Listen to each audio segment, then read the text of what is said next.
Hi, అందరికీ నమస్తే. ఈరోజు 27/12/2024 ఆంధ్రజ్యోతి హెడ్లైన్స్ చదివి వినిపిస్తాను మీకు. రైట్.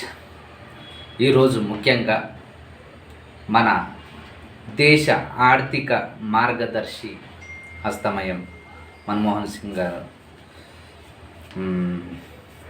ఓకే, ఆయన ఆత్మకి మనశ్శాంతి. మనం మౌనం ఒక నిమిషం పాటిద్దాం.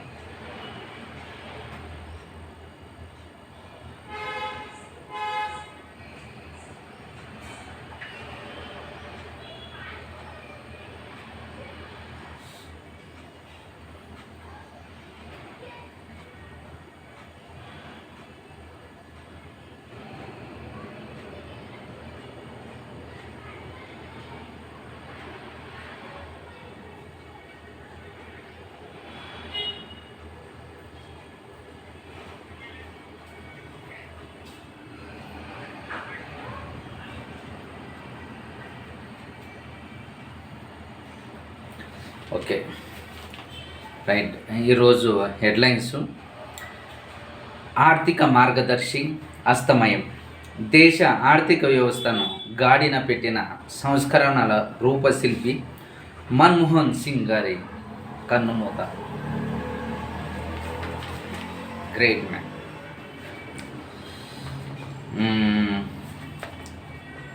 ప్రస్తుతం మీడియా ఆ మాటకొస్తే పార్లమెంట్లోని విపక్షాల కన్నా చరిత్ర నా పట్ల దయతో వ్యవహరిస్తుందని నిజాయితీగా నమ్ముతున్నా. ప్రభుత్వ వ్యవస్థలో విషయాలన్నీ బయటకు చెప్పలేను, కానీ సంకీర్ణ రాజకీయాల అనివార్యతలను దృష్టిలో పెట్టుకొని ఏ పరిస్థితిలో ఎలా వ్యవహరించాలో సరిగ్గా అలాగే వ్యవహరించా మన్మోహన్ సింగ్ గారు. రైట్. హెడ్లైన్స్, స్మాల్ హెడ్లైన్స్, లోపలికి వెళ్దాం.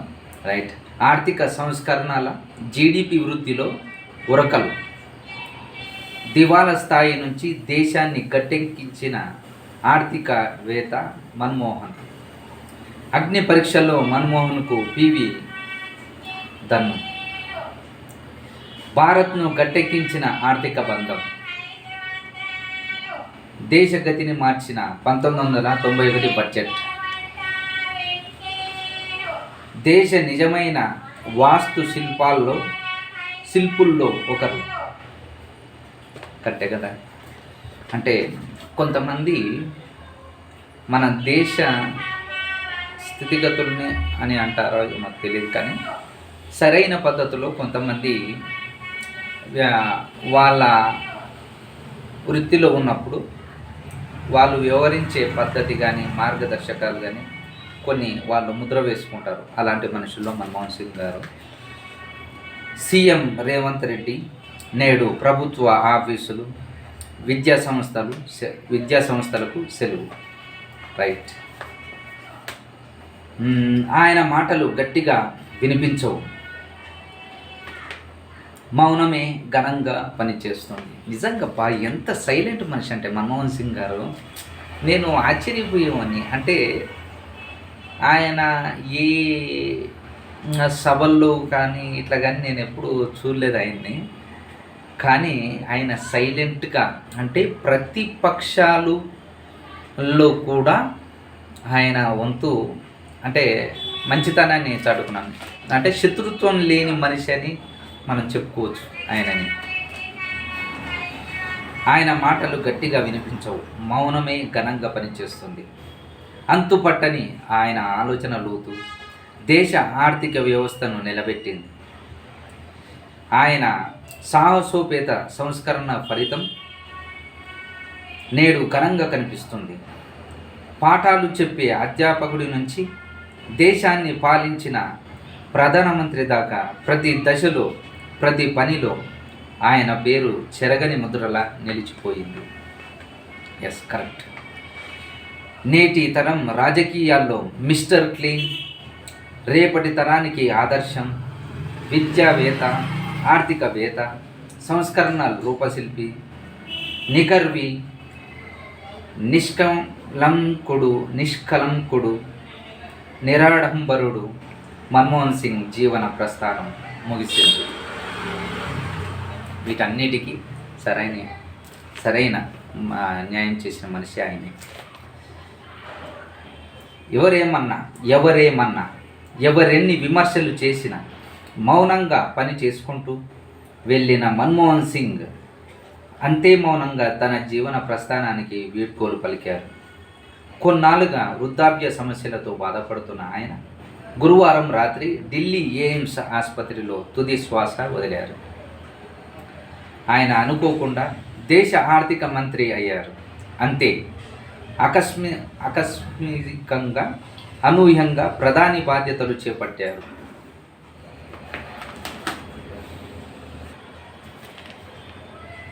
కొన్నాళ్ళుగా వృద్ధాప్య సమస్యలతో బాధపడుతున్న ఆయన గురువారం రాత్రి ఢిల్లీ ఎయిమ్స్ ఆసుపత్రిలో తుది శ్వాస వదిలారు.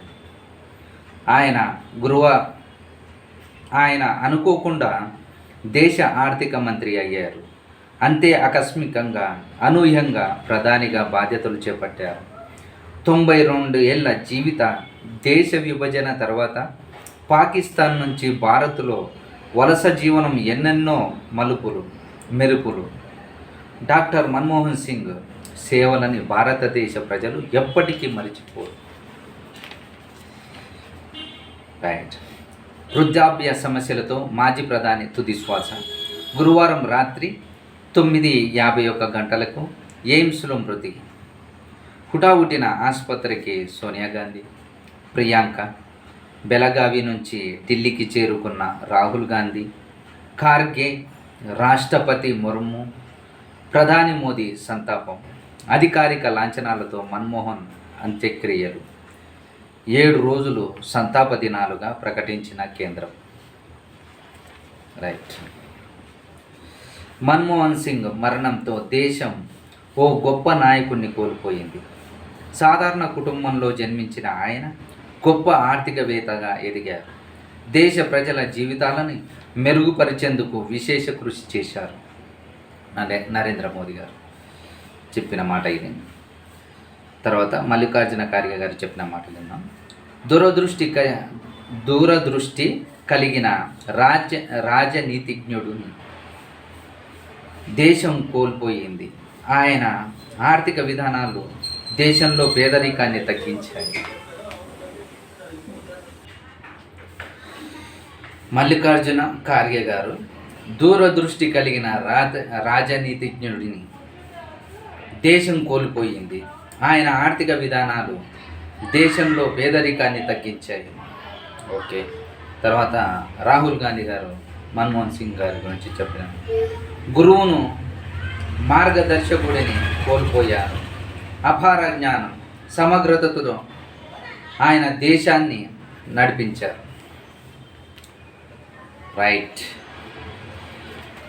మన్మోహన్ సింగ్ గారి గురించి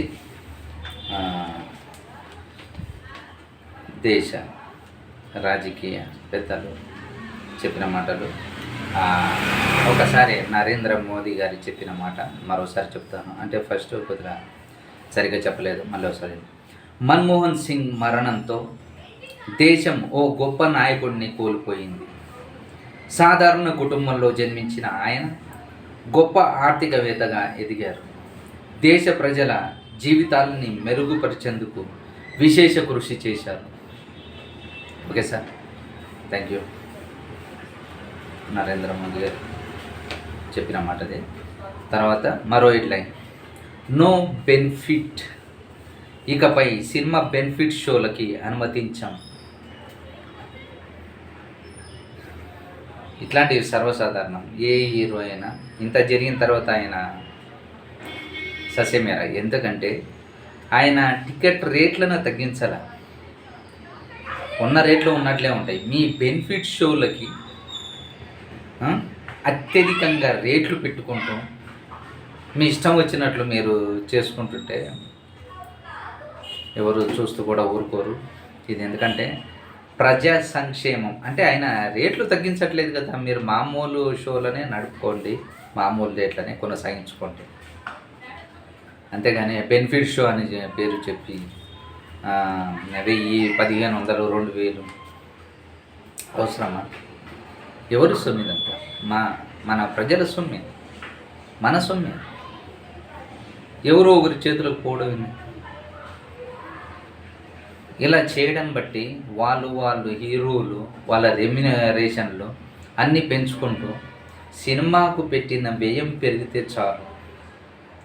మీరు మామూలుగా సాదా షోలు నడిపించుకుంటూ యథావిధిగా మీరు ఆ రేట్లు ఒక 50, 100 పెంచుకోండి. అంతేకాని వేలు వేసేసి పుష్ప 2కి 1500, 1200 విపరీతంగా మంచి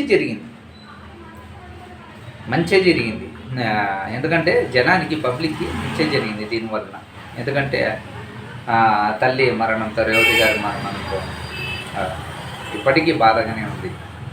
కానీ ఆమె ప్రజలకి మంచి చేసేలేదు. మా తల్లి ఆమె ఆత్మకు మనశ్శాంతి చేకూరాలని కోరుకుంటున్నాను. ఆ పిల్లోడు స్పందిస్తున్నాడంట. పేరేముంది రోజు చెప్తున్నాను పేరు.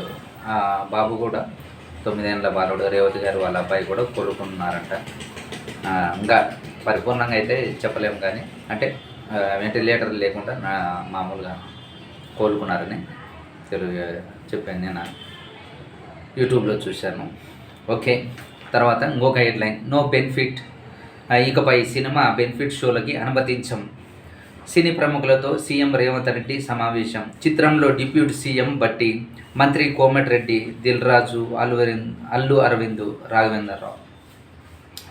అసెంబ్లీలో చెప్పిన మాటకు కట్టుబడి ఉన్న చిత్ర పరిశ్రమను ప్రోత్సహిస్తాం, పద్ధతిగా ఉండండి. సీఎం పేరు చెప్పనందుకే కేసు అని ప్రచారం చేస్తారా? ఎప్పుడో ఆ స్థాయి దాటాం, మీరెందుకు ఖండించలే? ఆహా, మంచి మాట. ఇప్పుడు అవసరాలకైతే దగ్గర ఊరుకొచ్చేస్తారా? సీఎంని రాజకీయంగా వీళ్ళందే ఆయనని ఇబ్బంది పెడుతుంటే మాత్రం నోరు మెదపరా? అంటే మీరు మొత్తం నాకుకోవాలి. ఒక నాశనం అయిపోయిన పర్లా, పక్కింటోటి నాశనం మనం బాగుండాలి. బౌన్సర్లు పోలీసులకు అడ్డుకుంటే వారితో పాటు సెలబ్రిటీల పైన కేసులు. అభిమానులను మీరే నియంత్రించాలి. సామాజిక బాధ్యతను సినీ పరిశ్రమ గుర్తు పెట్టుకోవాలి. డ్రగ్స్, గంజాయి నిరోధానికి ప్రచారం చేయాలి. పర్యావరణం, ఆలయ పర్యాటక ప్రచార బాధ్యత మీదే. ఇండస్ట్రీ సమస్యల పరిష్కారానికి మంత్రివర్గ ఉపసంఘం. టాలీవుడ్ ప్రతినిధులతో భేటీలో సీఎం రేవంత్ రెడ్డి గురుకులాల కోసం సినీ పరిశ్రమ నుంచి సెస్ వసూలు బట్టి. టాలీవుడ్ ప్రతినిధులతో భేటీల్లో సీఎం రేవంత్ రెడ్డి గురుకులాల కోసం సినీ పరిశ్రమ నుంచి సెస్ వసూలు బట్టి. మంచిగా జరిగింది. లేకపోతే వీళ్ళు ఆడే ఆటలకి నాకు ఎవరిపైన ఇష్టాలు లేవు, సీఎంగా చట్టాలని అమలు చేస్తా, సీఎం రేవంత్. హెడ్లైన్ ఇది. మరో హెడ్లైన్, సమావేశంలో సీఎం రేవంత్కు శాలువా కప్పుతున్న హీరో నాగార్జున. ఇకపై సినిమా బెనిఫిట్ షోలకు అనుమతులు ఇవ్వబోమని అసెంబ్లీలో ఈ మేరకే తాను చెప్పిన మాటకు కట్టుబడి ఉన్నానని ముఖ్యమంత్రి రేవంత్ రెడ్డి సినీ పెద్దలతో తేల్చి చెప్పేశారు. అయితే చిత్ర పరిశ్రమకు ప్రభుత్వం ప్రోత్సాహం ఇస్తుందని, పరిశ్రమ కూడా సామాజిక బాధ్యత నిర్వర్తించాల్సిందేనని ఆయన స్పష్టం చేశారు.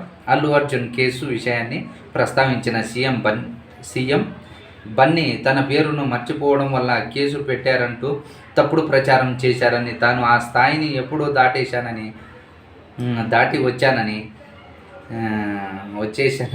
వచ్చేశానని పేర్కొన్నారు. ఆ తప్పుడు ప్రచారాలని మీరెందుకు ఖండించలేదు? మంచిది, ఖండించాలి కదా. ఇప్పటికే అంటే మీరు ఇండస్ట్రీ వర్గం కాడికి మీరు హెల్ప్ చేసుకుంటారా? అంటే ఒక హీరో కోసం, అంటే అల్లు అరవింద్ గారికి మెప్పు కోసం మీరు వాళ్ళ ఇంటికి వెళ్ళారు.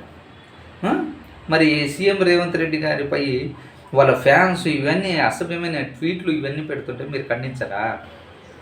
ఇది న్యాయం అని మీకు తెలీదా? అన్నీ చూసుకోవాలా. మీ అవసరాలు వస్తే మాత్రం రాజకీయ నాయకులు కావాలి, మీ బెనిఫిట్ షోలకు దానిలో దీళ్ళకి. వాళ్ళ మీద బురద చల్లితే మాత్రం, సీఎం గారి మీద బురద చల్లితే మాత్రం మీరు వెళ్ళరు. కనీసం ట్వీట్ పెట్టానా ఇట్లా ఖండించాల్సింది ప్రతిదాన్ని. ఇప్పుడు పవన్ కళ్యాణ్ గారి మీద మొన్న పుష్ప 2 ఈవెంట్ జరిగినప్పుడు, ఫ్రీ రిలీజ్ ఫంక్షన్ జరిగినప్పుడు బ్యాక్ సైడ్ అంటే పవన్ కళ్యాణ్ కానీ ఏం పీకలేరురా అని అల్లు అర్జున్ ఫ్యాన్స్ పెట్టారు. అప్పుడు బన్నీ గారు ఒక ట్వీట్ పెట్టి ఇది మంచి పద్ధతి కాదని చెప్పే బాధ్యత మీది లేదా? మీ ఫ్యాన్సే కదండి, మన ఫ్యాన్సే కదా. మీరు ఎప్పుడైనా సరే ఎవరైనా ఫ్యాన్స్ ఆర్మీ అని చెప్పుకుంటాం కదా, అసభ్యంగా ఎవరైనా ప్రవర్తించినప్పుడు ఒక ట్వీట్ ద్వారానో ఒక వీడియో ద్వారానో మనము దాన్ని ఖండించాలి. అంతేగాని చేసుకుంటూ పోతుండా ఎవరో చేశారులే, మీ ఫ్యాన్సే చేస్తుంటారు. ఇది ఇంత దూరం రావడానికి కూడా మీ ఫ్యాన్సే. అది మళ్ళీ ఆర్మీ అని చెప్పుకుంటారు. కొన్ని ఉండాలి సార్, కొన్ని పద్ధతులు మనము అభిమానులకి నేర్పిస్తేనే వాళ్ళు. ఏ హీరో అయినా ఇంత దూరం వచ్చింది ఎప్పుడైనా? మనము ఏమిస్తే సమాజానికి అది తిరిగి మనకే ఇస్తుంది, గుర్తుపెట్టుకోండి. అంతేగాని మేము ఇష్టం వచ్చినట్లు ఉంటాం అది ఇది అంటే అది కుదరని పని. మనం సమాజంలో ఉంటున్నాం, మనం ఏమిస్తే అది తిరిగి ఇస్తుంది. మంచి ఇస్తే మనకు మంచి వస్తుంది, చెడిస్తే రాదు. సినిమాల ద్వారా జనాన్ని చెడగొట్టడం ఇట్లాంటివి కాకుండా మంచి సినిమాలు చేసి అరే మెప్పు పొందండి. పనికి మాలిన పని చేసి మనం డబ్బులు మనమే. అసలు సినీ ఇండస్ట్రీలో ఏంటంటే హీరోలకి పేరు డబ్బు అన్నీ వస్తాయి, సమాజ సేవ చేసే వాళ్ళకి మాత్రం డబ్బు పోతుంది, పేరు వస్తుంది. వీళ్ళకి రెండు వస్తుంటే కూడా మంచి చేయడానికి బరువు, మంచి పేరు సంపాదించుకోవడానికి. చిరంజీవి గారు లాంటి వాళ్ళు, వీళ్ళు పవన్ కళ్యాణ్ లాంటి లాంటి వాళ్ళు ఎట్లా వాళ్ళు రాజకీయంగా వాళ్ళ సినీ ఇండస్ట్రీలో ఉన్న వాళ్ళ సమాజ సేవ వాళ్ళు చేసుకుంటున్నారు. మీరు సమాజ సేవ చేయకపోగా జనాన్ని భ్రష్టు పట్టించి ఇలా చేయడం మంచిది కాదు, గుర్తుపెట్టుకోండి. ఇది జరిగింది మన మంచి కోసమే, ప్రజలుగా ఆనందపడాలి. ఈ మన పనికివాన ఫ్యాన్స్ ఉంటారు కదా, వీళ్ళు రెచ్చిపోవడం. ఎందుకంటే మామూలు షోలు పడడం ద్వారా, బెనిఫిట్ షోల కన్నా మామూలు షోలు పడడం ద్వారా మామూలు రేట్లు ఉంటే చాలామంది రిపీట్గా చూస్తారు. అంతేగాని పబ్లిక్ వాళ్ళ ఇంట్రెస్ట్ని, ఎంజాయ్మెంట్ని దోచుకోవాలని చూస్తే మాత్రం మంచిది కాదు. అదే చెప్తున్నాం కదా, మనము పబ్లిక్ ఏమిస్తే తిరిగి మనకు అదే ఇస్తారు. పబ్లిక్ మంచితనం అది ఉండాలి. మంచిగా జరిగింది రేవంత్ రెడ్డి గారికి హ్యాండ్స్ అప్. నిన్న వెళ్ళడం ద్వారా ఈ చిరంజీవి గారు వెళ్ళినప్పుడు నాకు తెలిసిపోయింది. ఎందుకంటే ఆ హోదాకు తగ్గ మనుషులు పోయినప్పుడు అది ఇవ్వలేదనుకో వాళ్ళకి మంచిగా ఉంటుంది. ఇది ఎందుకంటే ఈ పోయిన విధానం వేరు. ఒక మనిషి చేసిన తప్పుకి వీళ్ళందరూ బాధితులు అవ్వకూడదు. అందుకోసం మంచి పని చేశారు. థ్యాంక్ యూ రేవంత్ రెడ్డి గారు. మీ మాటలకి మీరు కట్టుబడి ఉండి మీరు పబ్లిక్కి కరెక్ట్గా చేస్తున్నారు. Hands up.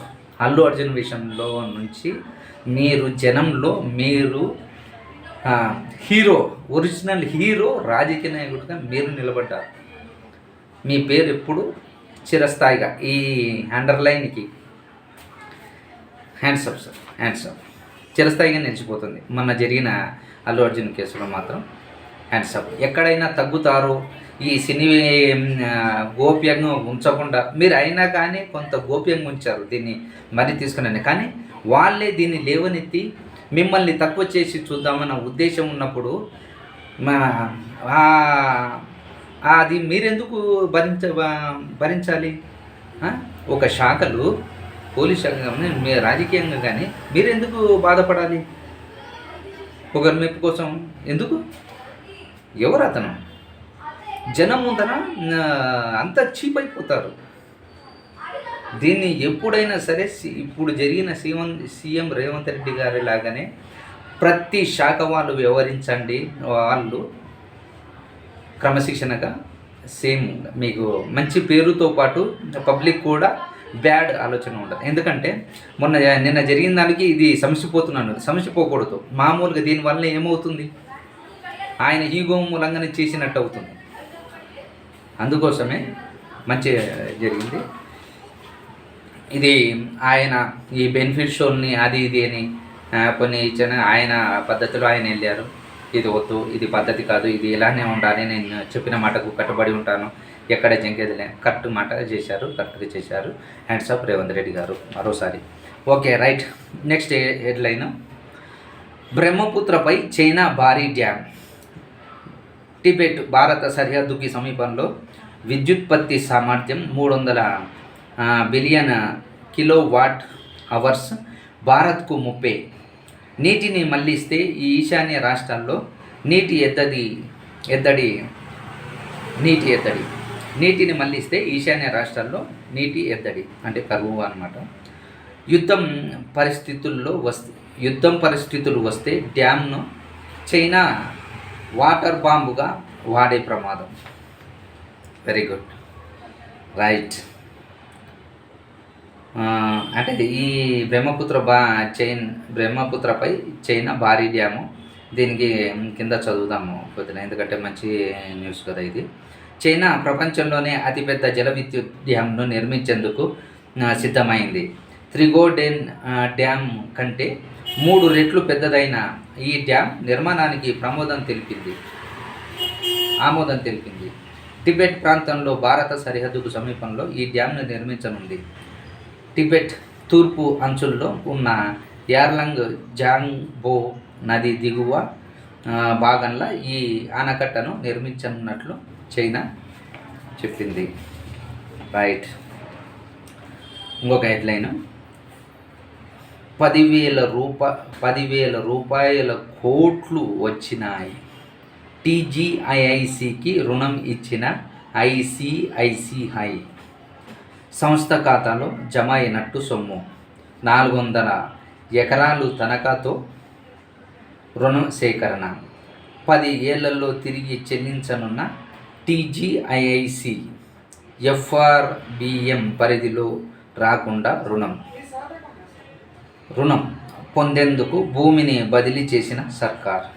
రైతు భరోసా, రైతు కూలీలకు 12,000 వృత్తికి ఈ విధులను వినియోగించనున్న ప్రభుత్వం. రైతుల కోసం ప్రభుత్వం భూమిని తనఖా పెట్టి 10,000 కోట్లు TGICకి రుణం ఇచ్చిన ICICI అంటే గవర్నమెంట్కి ICICI రుణం ఇచ్చింది. రైట్. ఓన్లీ రైతుల కోసమే చూడండి ప్రభుత్వము రైతుల రుణానికి అంటే వాళ్ళ బ్యాంకుల ఖాతాలు వేసేందుకు అప్పులు తెరుస్తున్నారు గవర్నమెంట్. ఇంకొక హెడ్లైన్, జనగణనలో కులగణన. దేశవ్యాప్తంగా కులగణన కోసం కాంగ్రెస్ పోరాడాలి. CWC తీర్మానం చేసి కేంద్రానికి పంపాలి. సీఎం రేవంత్ రెడ్డి సూచన. ఏకగ్రీవంగా తీర్మానాన్ని ఆమోదించిన CWC జనాభా ప్రకారం పునర్విభజన జరిగితే దక్షిణాదికి అన్యాయం అన్న సీఎం. హెడ్లైన్ ఒకటి కింద, రాజ్యాంగానికి ముప్పు. TRSS బీజేపీ ప్రాజెక్టే, అది అమిత్ షా రాజీనామా చేయాల్సిందే. కాంగ్రెస్ నవ సత్యాగ్రహ బైఠక్ రాజకీయ తీర్మానం. బెళగావిలో వర్కింగ్ కమిటీ సమావేశం. రైట్. ఈరోజు అన్నీ. ఇంకొకటి హెడ్లైన్, పాక్ సరిహద్దు దిశగా తాలిబాన్ ఫైటర్లు. అత్యాధునిక ఆయుధాలతో 15,000 మందికి పైగా. ఆఫ్ఘన్లో పాక్ వైమానిక దాడులతో పెరిగిన ఉద్రిక్తతలు. ప్రతీకారం తీర్చుకుంటామని తాలిబాన్ ప్రభుత్వం హెచ్చరిక. ఇప్పటికే పాకిస్తాన్లో తెహ్రిక్ తాలిబాన్తో కలకలం.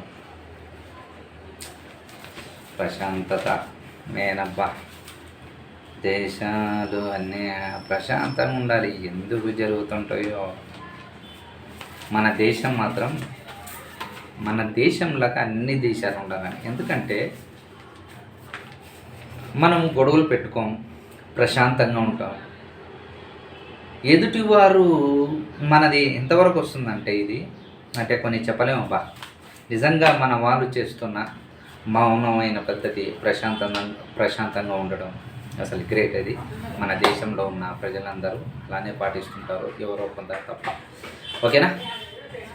ఓకే, ఈరోజు హెడ్లైన్స్, ఆంధ్రజ్యోతి హెడ్లైన్స్ ఇవి. Okay, bye. మరో హెడ్లైన్స్లో మళ్ళీ కలుసుకుందాం. బాయ్.